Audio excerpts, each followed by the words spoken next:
चलिए बच्चों, तो हमारा अगला थर्ड चैप्टर है वैद्युत धारा। वैद्युत धारा को हम लोग इंग्लिश में कहते हैं इलेक्ट्रिक करंट। क्या कहते हैं? Electric current. वैद्युत धारा के बारे में आप हल्का हल्का सभी जानते होंगे। जो बिजली है वही क्या है? वैद्युत धारा है। इसकी परिभाषा क्या है?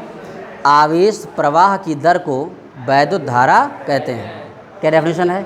आवेश प्रवाह की दर को वैद्युत धारा कहते हैं। इसे आई से व्यक्त करते हैं। देखो ध्यान देना, बार में डालेना। देखिए बेटा, क्या डेफिनेशन है, सुन लो ध्यान से। आवेश, बताओ, आवेश प्रवाह की दर को, आवेश प्रवाह की दर को वैद्युत धारा कहते हैं।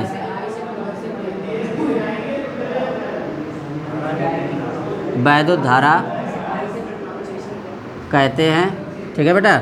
और इसे जो है आई से व्यक्त करते हैं।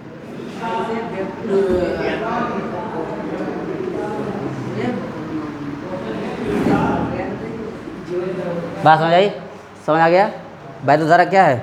आवेश प्रवाह की दर को वैद्युत धारा कहते हैं। इसे आई से व्यक्त करते हैं।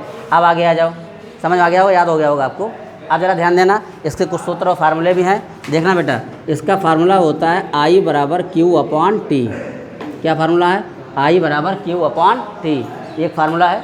अब ये फार्मूला आया कहाँ से भी बताएंगे। एक फार्मूला और है, साइड से यहाँ लिख दे रहे हैं। एक फार्मूला हमने आपको फर्स्ट चैप्टर में पढ़ाया था, क्यू बराबर आई टी।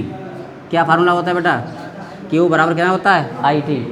क्यू क्या है? आवेश है। आई क्या है? धारा है। टी क्या है? समय है। यहाँ से अगर आई निकालेंगे तो हो जाएगा क्यू अपॉन टी।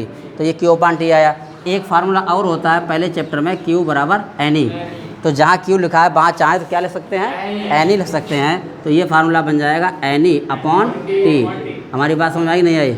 तो ये हमारे दोनों फार्मूले हैं। हाँ, अगर हम इसको अलग अलग करें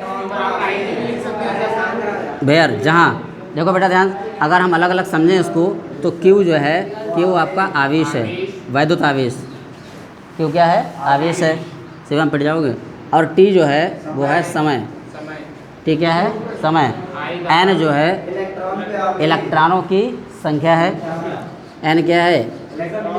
इलेक्ट्रॉनों की संख्या है। ई जो है वो इलेक्ट्रॉन पर आवेश है। इलेक्ट्रॉन पर आवेश, जिसका मान आपको पता है 1.6 गुणा 10 की घात माइनस 19 कूलम। 1.6 गुणा 10 की घात माइनस का 19 कूलम, ये हमको याद रखना है। अब आगे आ जाओ, आई क्या है? आपको पहले बताया हमने, आई है वैद्युत धारा। बात समझ आई बात नहीं आई? अब यहाँ समझ आ गया। अब हमें इसका मात्रक पता करना है, इसकी विमा पता करनी है। तो देखो जरा ध्यान से, मात्रक की बात करें तो धारा का परमानेंट मात्रक होता है एम्पियर। धारा का परमानेंट मात्रक एसआई मात्रक एम्पियर, यानी ए।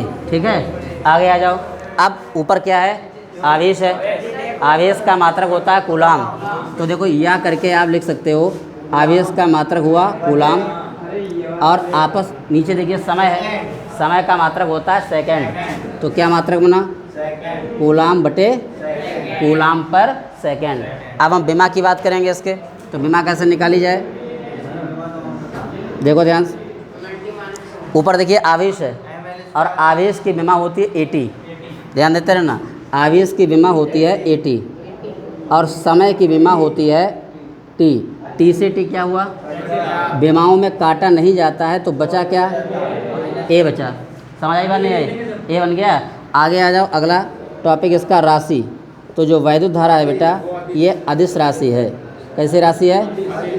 बात समझ आई नहीं आई? अब अगर बात करें धारा के प्रकार की, तो धारा जो घर की है दो प्रकार की होती है, प्रत्यावर्ती धारा, प्रत्यावर्ती धारा अल्टरनेटिंग करंट, और दिष्ट धारा डायरेक्ट करंट, यानी एसी और डीसी। ये धारा के क्या हैं? दो प्रकार हैं। धारा कितने प्रकार की होती है? दो प्रकार की। तो हम इसको बताते चलेंगे, फिर आगे बढ़ाएंगे। धारा कितने प्रकार की है? दो प्रकार की। पहली बताओ, प्रत्यावर्ती धारा। कौन सी बेटा?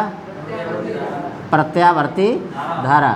इसको हम लोग शॉर्टकट में क्या कहते हैं? एसी। और दूसरी धारा है दिष्ट धारा, डायरेक्ट करंट। इसको क्या कहते हैं? डीसी। बात समझ आई बात नहीं आई?